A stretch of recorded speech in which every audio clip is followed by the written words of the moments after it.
announced yesterday, and just your thoughts on each guy? Well, really excited.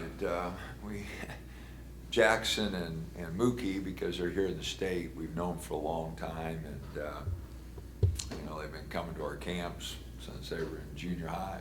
So, those two guys been a long time coming.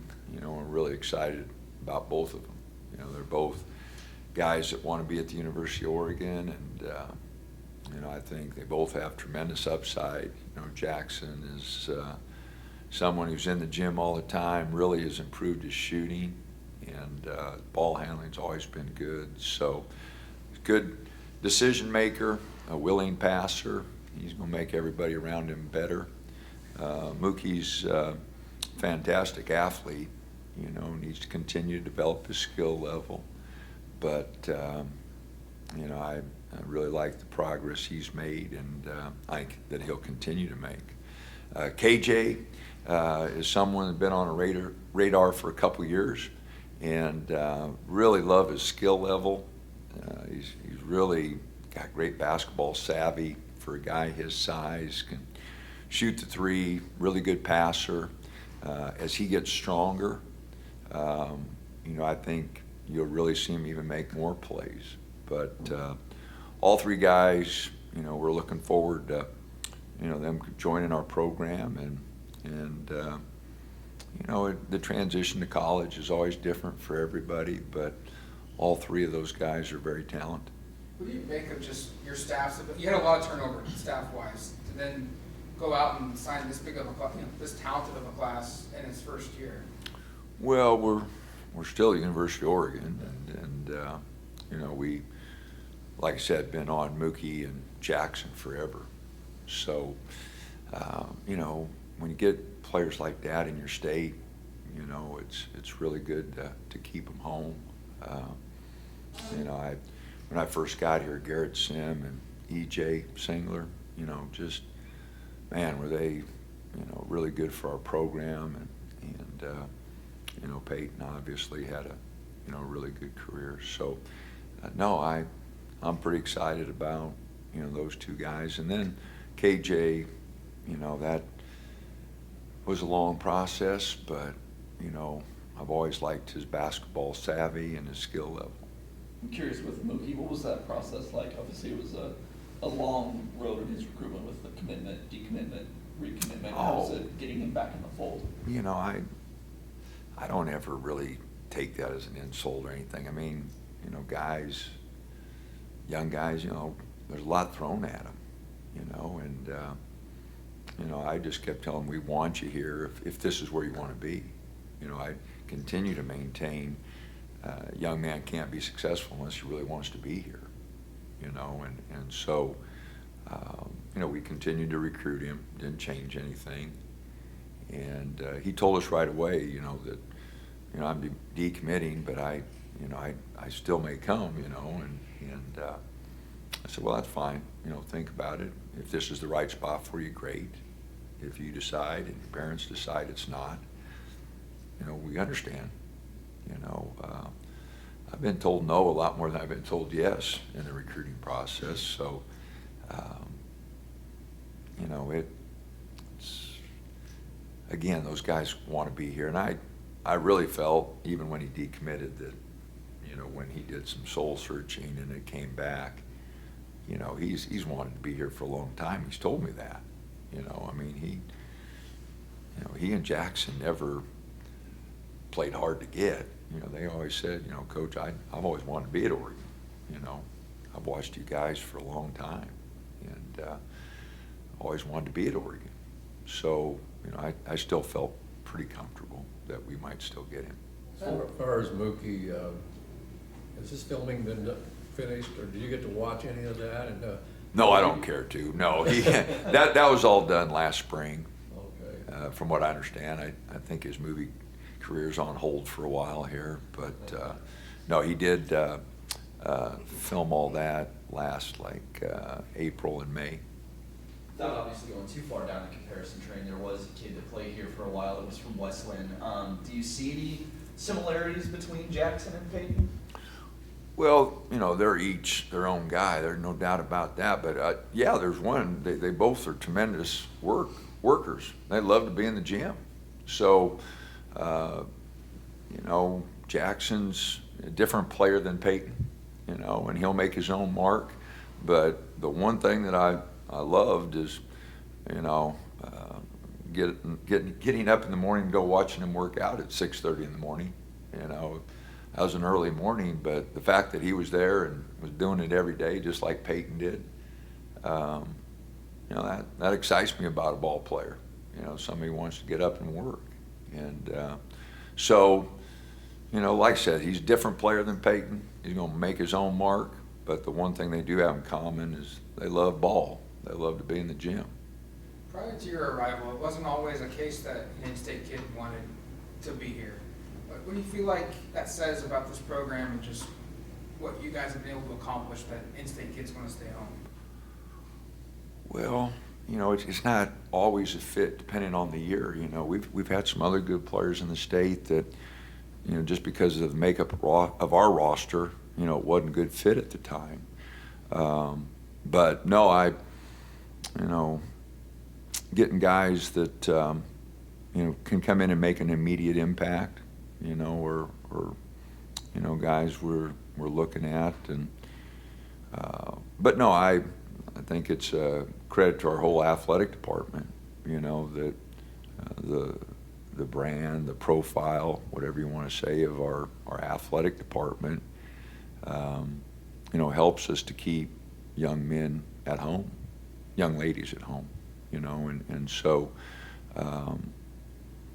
you know, it's always good when you get guys that grow up wanting to be Ducks, I think. You know, I think that's, you know, they're in it for the long haul. They'll go through the ups and downs. You know, nobody's career goes like that. It's ups and downs. And when a guy grows up around the program, you know, they have a tendency to be invested. Both Mookie and KJ have a relationship. I mean, growing up AAU, a lot of these people know each other, but from what I've heard, they've got a friendship. How do you feel like that really played into both of them coming here together? Oh, I don't know. Yeah, I don't think they were depending on each other, you know, but, you know, all the guys know each other. I mean, they all play against each other, EYBL, you know, the summer circuit, you know, they're together in the spring, USA basketball and that. So, you know, all the different camps, they know each other pretty well. And you know, with communication, they stay in touch with each other all the time. So, you know, they've known each other for a long time, and those relationships never hurt. You got, I think, 6 guys on scholarship right now that are seniors. Do you anticipate adding more in the spring, or just kind of what's your approach? I have no idea. I wish I knew. You know, a couple of guys have COVID decisions they can make. You know, the transfer portal. You know, like I said, it's a different game. You really don't know who's in it. So you know, you got to stay flexible. You know, you got to do some type of recruiting every day. You know, just to kind of protect yourself. But you know, I don't know how many guys we'll have back. I don't know, you know, how the season will go. And guys have a lot more opportunities, a lot more choices now than they ever had, because they don't have to sit out, you know, and people recruiting your guys, you know, you got to re-recruit your guys. So it's a different landscape than it was. But to answer your question on how many we'll have available in the spring, as I'm sitting here on November 10th, you know, I really have no idea. Could you see NIL helping guys stay here in college, maybe not necessarily at Oregon, but just in college longer, because the opportunities, they don't have to go right away to make money? Well, that seems to be the case, you know, with some of the other programs around the country.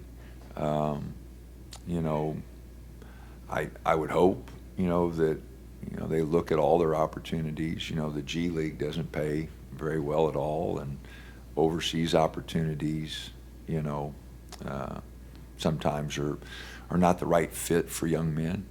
So, you know, I think a lot of young men are looking at those opportunities to stay, develop one more year, make sure they finish their degree, maybe work on a master's degree, and financially, you know, do really well because you're still on full ride scholarship and you're getting a little NIL money. That's, you know, you go out in the working world and we all know those expenses pile up pretty quick. And when you're on a full ride, you know, it takes away all those expenses. So anyway, it hasn't affected us yet, but, you know, if guys want to stay here, want to finish their degrees, want to work on a master's degree, whatever the case may be, you know, it would sure be interesting to look at those possibilities. Jackson may have surprised some people by playing football his senior year. Is that something you signed off on? What are your kind of thoughts on him? Oh, absolutely. No, he called and said he wanted to play football his senior year, and I said, hey, if it's something you want to do, it's, you know, you get one senior year, you know, and you know, I want to win a state championship with my teammates and my friends, and you know, I don't know if they were asking our permission or just telling us, but I wasn't going to stop it. No, heck, like I said, you get one senior year, you know, make the best of it. You know, you get one opportunity to go to college, do everything you can, you know. So no, I had no problem with it all. Now they got 3 games, you know, yet to play.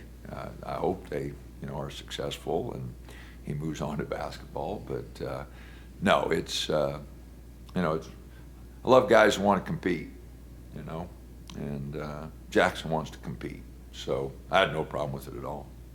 How much do you feel like juniors being able to take official visits helped with this class? I think all 3 of them were here last season before they took their officials this fall. Well, you know, it's kind of a mixed emotion for me because, you know, some guys, you know, they're not ready to make a decision. They just want to go take their visits, you know, since it's there, you know, and we have such a limited number of them. You know, I'm always hesitant, you know, until a young man's got it narrowed down to a few schools, you know, to do that. You know, we've brought in 1 junior so far, and, you know, we might bring in some others, but, you know, until they let us know that they're down to a few and we feel comfortable that they're down to a few, that they're just not trying to get 5 this year and 5 next year. You know, I like guys that have an interest in us. You know, when people contact us or guys contact us about an interest, you know, that at least lets me know we're in the playing field. And again, going back, we've been told no a lot more than we've been told yes. So I mean, when you're trying to get, you know, 5 or 6 guys, you know, you're recruiting maybe 20, 25, 30 guys. You know, so maybe more than that some years. You got UC Irvine tomorrow night. What are you expecting out of them? Well, I watched some of their film from a year ago because they have a lot of players returning, and then, you know, they won their exhibition game, which we got a copy of that. So, you know, they got guards that can score. Russ does a tremendous job. We played him in 2019 tournament, you know, and so Russ is a really good coach. They got experienced guards, so that's always dangerous, you know, and we're going to have to play better, you know. Our guys are going to have to compete. You know, we had a good practice yesterday. I hope you know, we have a good one today, and we're ready to go tomorrow night at 8 o'clock. But Cal Irvine's talented, experienced guards, and well-coached team. We're going to have to play. How much dominated Florida A&M except for, even though you had anemic poor 3-point shooting, generally in game-like situations in practice or whatever you've been in, how has the 3-point shooting been? Was that just very unusual, or is that something that's going to really... Well, we took some bad ones, which I thought got us out of rhythm. You know, we talked about that. But no, Keyshawn shot it well, Will shot it well, you know, so those two guys, I think, were 2 for 8, 2 for 8. And I know they can shoot it. You know, they've shot it well in practice, and, you know, they've proven in years past that they can shoot it. So that's not a concern. You know, we got Big Cleo going 1 for 2, so he 50%. He did his job, and he's been, you know, he's been pretty consistent in practice. Doesn't take a lot of them, but you know, he takes good ones. You know, there's a lesson to be learned in that. You know, there's a big difference between taking a good 3 and a bad 3. So, I don't give us any points for degree of difficulty. So, you know, you got to take good shots, and so no, we'll shoot it better. I don't think, you know, will we be a great 3-point shooting team and depend on the 3-pointer? Not with Dante, you know, not with Khalil. We want him to get inside. We want Quincy to be inside more, you know. Nate can get inside more. So, you know, we want to have a balanced attack, and you know, there's such a fine line there between, you know, giving your guys the freedom to shoot it, but yet reminding them the difference between a good one and a bad one. You know, that I've always, you know, guys can never be looking over their shoulders on whether it was, you know, did coach want me to shoot that, you know. But the ones we practice, you know, penetration, kick, catch, shoot. You got a good one there? You know, old coaching said nothing about those, but, you know, a lot of dribble jumpers, you know, between the legs, step backs, you know, it's low percentage shot. It's low percentage shot in the NBA, and they got a lot more time to work on their jumpers than we do. And so, you know, if you're going to take a bad one, you know, I still got to point that out, but I still want them to feel comfortable taking shots that we practice every day, and especially if their numbers are good in practice, which we have a lot of guys whose numbers are pretty good in practice. So, you know, we'll stay aggressive from 3. You know, we took 24, you know, I think 21, 22 is maybe a good number for us, depending on the amount of possessions in a game. But, you know, we can't get carried away. Do you feel like, Last question.